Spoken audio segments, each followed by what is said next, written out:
ada lagi kholwat, ada lagi uzlah, ada lagi tahanus, ada lagi nyepi, ada lagi tetira, ada lagi pergi bersemedi, bertapa, banyak lah. Iya. Itu terserah sebutannya berbeda-beda, tapi acaranya adalah sesungguhnya mengasingkan diri. Ya, tizal, uzlah itu mengasingkan diri dari kerumunan orang banyak. Karena bagaimanapun manusia perlu menyendiri. Tidak selamanya ya, artinya saat-saat menyendiri, karena bagaimanapun juga dalam keadaan manusia menyendiri itu ada peningkatan kecerdasan juga. Karena manusia ketika selalu bersama orang banyak, dia selalu berdialog dengan orang lain. Tetapi ketika dia sedang menyendiri, maka dia berdialog dengan dirinya sendiri. Sebetulnya sehari-hari di rumah saja kita ada saat-saat menyendiri, ya kan, menjelang tidur, atau juga kita lagi BAB di WC sendiri. Manusia itu tidak pernah otak ini berhenti, selalu beraktivitas otak ini. Nah, ketika dengan ada temannya, maka otak ini dipakai untuk berdialog dengan teman. Ketika nggak ada teman, ya dengan dirinya sendiri. Terserah mau dibilang lamun, ngayal, berimajinasi, ya kan?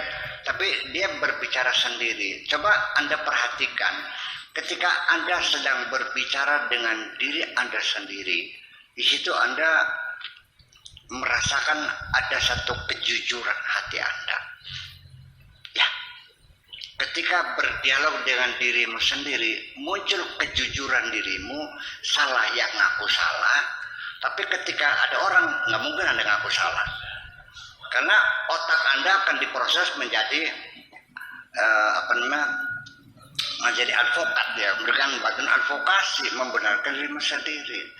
Nah, apalagi kalau kita berkholwat, apakah seminggu, apakah 10 hari, apa 4 hari, terserahlah, itu tergantung kepada bentuknya. Di situ akan memberikan satu meningkatkan kecerdasan spiritual kita itu semacam itu. Kemudian juga mengistirahatkan mata kita, telinga kita, mulut kita, semua apa saja itu perlu ada waktu istirahatnya, ada restnya. International Labor Organization ILO juga tuntutannya buruh itu setiap minggu harus ada hari libur 2 hari. Kemudian setiap tahun ada cuti tahun. Nah, itu hak mereka. Karena semua juga perlu ada istirahatnya. Mobil juga sama. Kalau dipakai tiap hari jadi untuk taksi yang non stop 3 tahun udah hancur. Ya kan gitu. Tapi ketika ada teristirahatkan, kemudian namanya mesin yang berjalan juga perlu ada tune up dan sebagainya. Katakan saja lah kalau itu acara tune up semacam itu. Kemudian perenungan ini perlu. Karena bagaimanapun semua hampir orang-orang besar, para nabi, para rasul dan sebagainya yang telah membangun peradaban manusia, sejarah yang ditulis dengan tinta emas dalam kejayaannya, itu rata-rata keluar dari pertapaan kok. Ya, Nabi Muhammad bertapanya di mana? Di Gua Hira. Nabi Musa bertapanya di mana? Di mana? Nabi Musa bertapanya di mana? Di Trusina.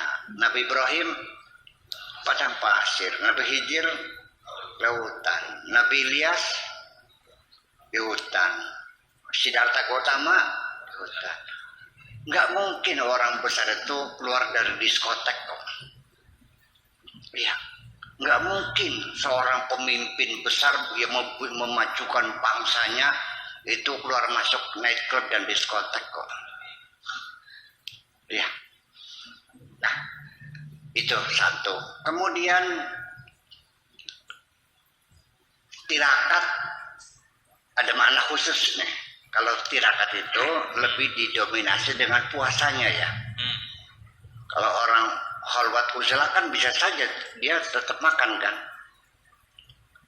Ada lagi puasanya malah puasa tidak makan, tidak ngomong. Ini nazartul lirrahmani sauma falan ukallima al-yawma insiya. Tirakannya tidak ngomong. Ini tirakannya tidak makan. Nanti tidak makan itu tidak makan yang bernyawa. Ya kan gitu. Ada yang makan puasa biasa, beragam lah semacam.